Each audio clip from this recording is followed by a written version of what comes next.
l'occasion de la rencontre économique du département du Kwilu et au moment où notre pays, le Congo, prend le train de la diversification de son économie, malgré la crise économique et sanitaire qui a durablement frappé le monde entier et partant notre pays, le Congo.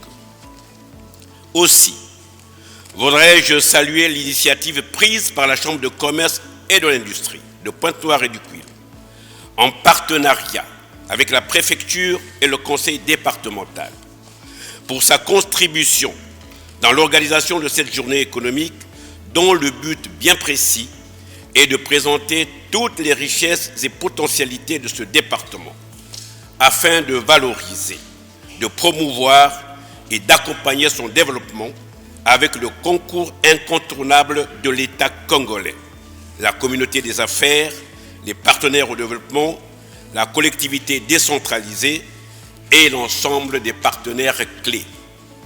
Comme le dressera certainement à grands traits les experts à l'entame des travaux en plénière, le diagnostic sectoriel de notre département révèle l'existence d'un important potentiel de production qu'il convient de valoriser pour permettre le décollage économique du Kwilu.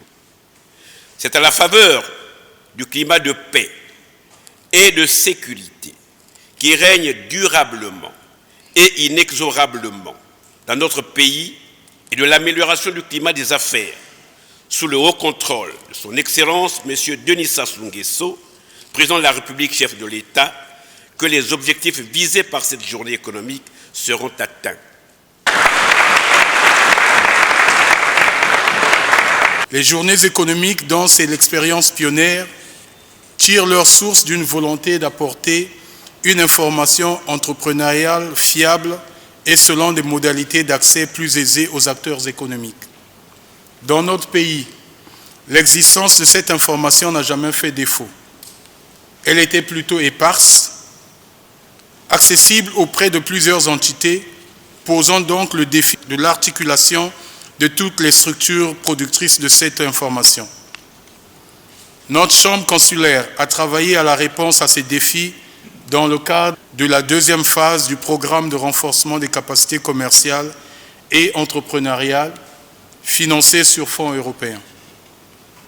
Sur l'axe mis à disposition de l'information, nous avons développé une plateforme dénommée Liziba. Non seulement elle est un outil agrégateur de toutes les informations relatives à la conduite des affaires en République du Congo, elle a surtout fait le pari de présenter le Congo à travers ses 12 départements. Chacune de ces entités territoriales y a été profilée, leur spécificité et atouts mis particulièrement en évidence. Aujourd'hui, à la faveur du Plan national de développement 2022-2026 adopté par le gouvernement et des travaux des 2 experts commis pour l'expertise préliminaire, l'exercice consistera donc, grâce au concours de toutes les intelligences ici réunies, à enrichir et à conforter le contenu de la plateforme, en osant et surtout en réussissant la départementalisation de ce plan national de développement. Il s'agira aussi de revisiter les chaînes de valeur des secteurs d'activité présents dans ce département pour rendre accessibles les opportunités qui y regorgent.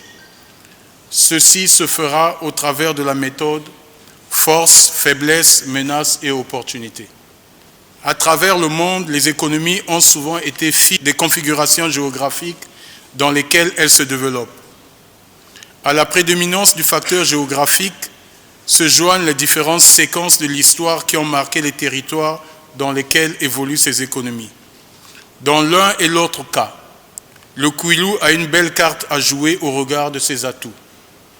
Il appartient juste à notre imagination et à notre volonté de transformer ces avantages comparatifs en avantages compétitifs. Et les exemples sont légion. Tenez, grâce à l'existence de ces espaces largement inexploités et à la présence du port, le Kwilu pourrait devenir la zone industrielle non seulement du Congo, mais également de l'Afrique au sud du Sahara. Toutes les études le montrent à cet effet. De même, au lieu de la traite des Noirs, notre département pourrait bien gagner les attributs d'un champion du tourisme mémoriel. Je rappelle qu'il y a eu bien plus d'esclaves partis de Luango que de Gorée au Sénégal. Or, aujourd'hui, on parle plus de Gorée que de Luango. Il nous revient donc de donner à Luango la place qui lui revient dans le tourisme mémoriel mondial. L'Union européenne est très mobilisée pour soutenir le développement du secteur privé, condition essentielle pour la diversification du paysage économique et la transition vers une économie verte post-pétrole. En effet, le secteur privé doit être le moteur premier de la croissance inclusive et peut contribuer significativement à l'atteinte des objectifs de l'agenda 2030 pour le développement durable. Ainsi, l'Union européenne entend également renforcer le secteur privé ensemble avec ses partenaires, y compris le Congo.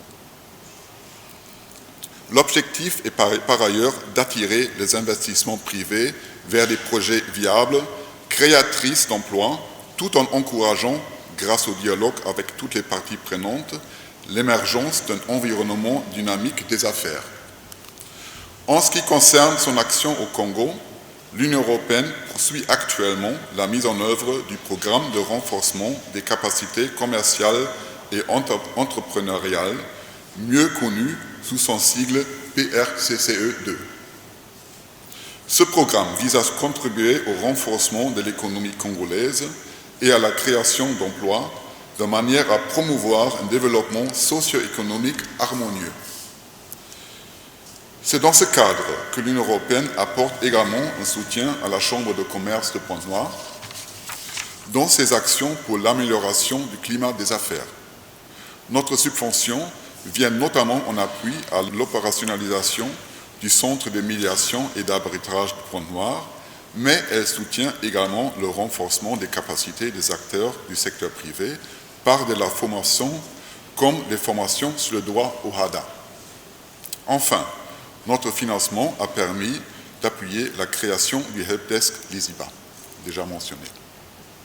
Je suis sûr que bon nombre d'entre vous connaissent et utilisent aujourd'hui cette boîte à outils pour trouver l'ensemble des informations économiques, commerciales, administratives, juridiques et fiscales nécessaires afin de concevoir, créer et développer vos activités économiques dans ce beau département du Kwilu qui nous accueille aujourd'hui. En effet, l'accès à l'information sur les opportunités économiques et l'organisation de dialogues entre les différents acteurs d'un territoire autour des thématiques porteuses pour l'économie régionale et nationale sont, nous le pensons, essentiels. Aussi, je souhaite à cette première journée économique de voir des échanges fructueux, constructifs et promoteurs d'un développement durable du potentiel énorme existant dans les domaines du tourisme, de l'agriculture et l'industrie dans les Kwilu.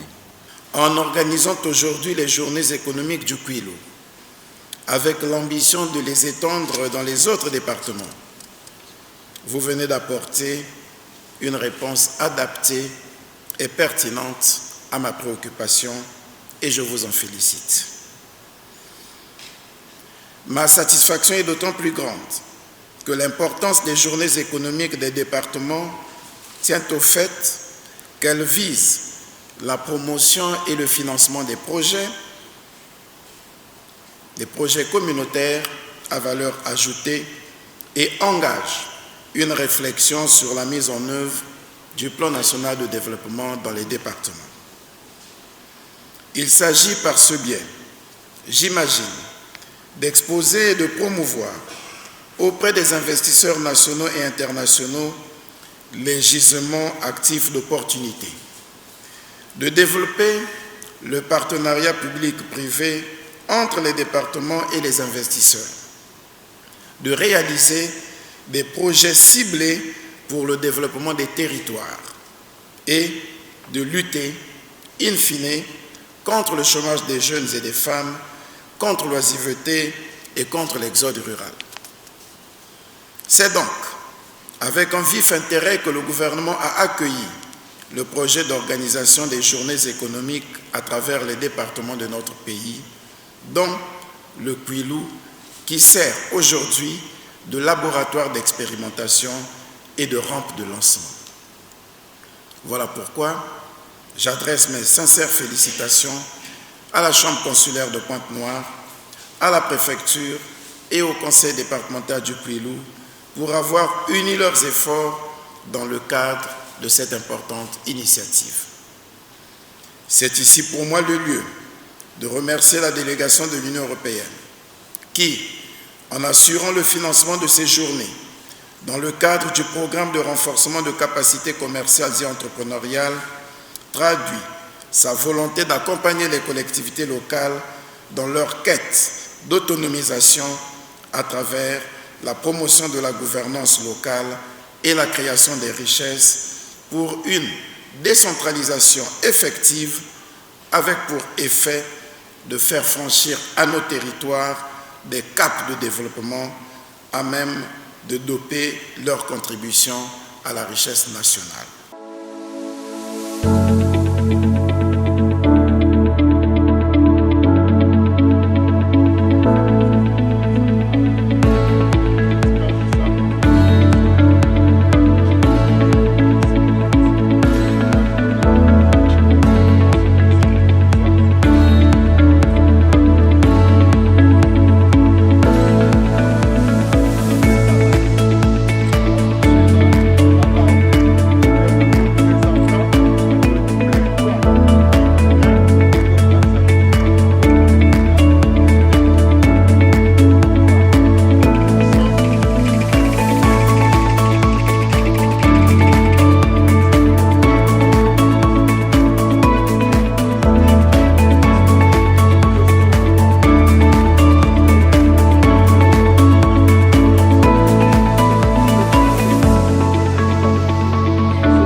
certainement qu'elle va évoluer. Et donc, il peut y avoir une demande importante des ruminants. Donc, on fait un pari sur l'avenir. D'autant plus que ça va se faire dans 9 ans, c'était prévu pour 10 ans, avec la SDK, les frontières seront ouvertes. Si on se spécialise dans ce domaine-là, les produits des pays de l'Afrique qui vont rentrer ici sans droit de douane vont complètement annihiler la production locale. Donc il y a possibilité pour les Congolais de se lancer dans cette spéculation. C'est qu'il faudrait que le promoteur ou l'entreprise qui saisit la DDRC nous démontre qu'il y a un marché propre, qu'il y a l'existence du marché. C'est ce qui vient d'être fait. Je crois que la présentation nous montre les opportunités d'affaires. Il faudrait vraiment le démontrer. En termes de tourisme, au moins 3 activités possibles, 3 axes d'activités possibles. Il y a les aires protégées, dans ces aires protégées, il y a des activités. Il y a des sites historiques. Et il y a un certain nombre de villages où on pourrait se lancer dans des activités liées à l'activité nautique et au golf.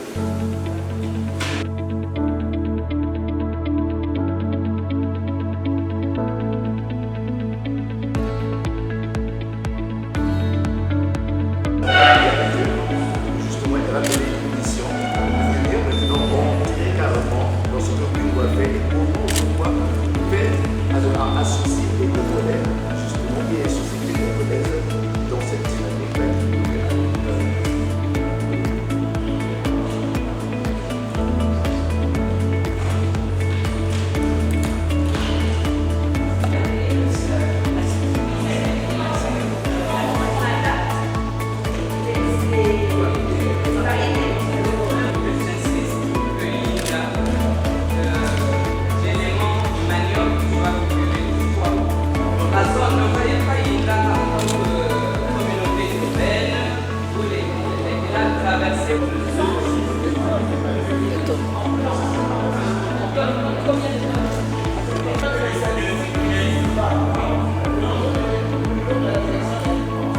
des espèces marines et des aires marines existantes, où il y a la possibilité de voir certaines des baleines et autres espèces marines intéressantes tout au long du littoral.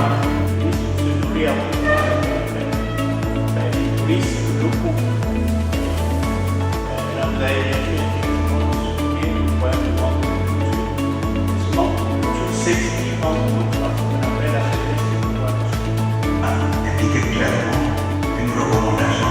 Je crois que dans tous les secteurs, la recommandation serait que tout cela soit contenu dans le plan de développement local et sera donc un instrument que devrait se servir du département.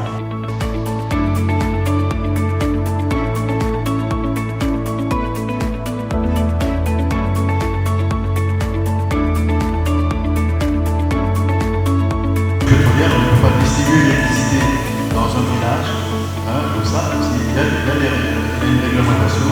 S'il génère l'électricité, il faudra qu'effectivement il soit un producteur indépendant et qu'il passe par EKRC.